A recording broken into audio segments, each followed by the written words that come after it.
জেনে রাখো, তুমি দিনে 17 রাকাত নামাজ এবং রমজানের রোজা দিয়ে শুরু করো। রোজা রাখলে আল্লাহ তোমার তাকওয়া বৃদ্ধি করবে।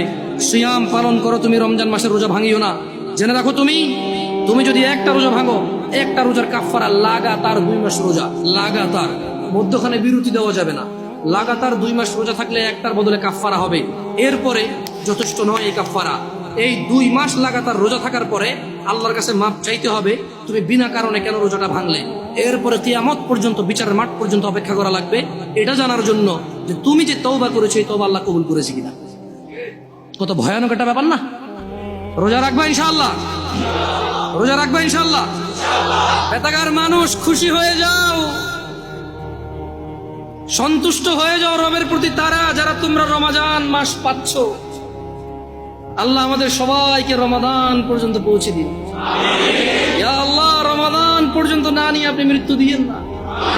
জানবে তুমি রমাদান কি, জানবে। আন আবি হুরায়রা রাদিয়াল্লাহু আনহু, আবু হুরায়রা রাদিয়াল্লাহু আনহু থেকে বর্ণিত, তিনি বলেন, আন্না রাসূলুল্লাহ সাল্লাল্লাহু আলাইহি ওয়াসাল্লাম قال, রাসূল সাল্লাল্লাহু আলাইহি সাল্লাম বলেছেন, ইযা জাআ রমাদান ফুতিহাত।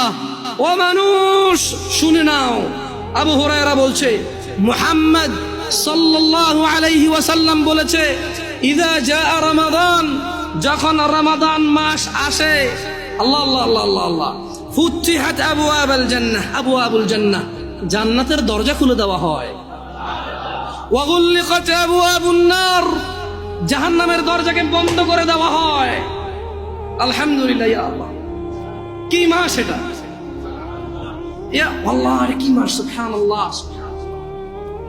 জান্নাতের দরজা খুলে দেওয়া হয়, জাহান্নামের দরজা বন্ধ করে দেওয়া হয়। ওয়া সুফিদাতিশ শায়াতিন, এবং দুষ্ট জিনদেরকে বন্দী করে ফেলা হয়। রোজা যে ভাঙছো, শয়তানের তো দোষ দিতে পারবা না।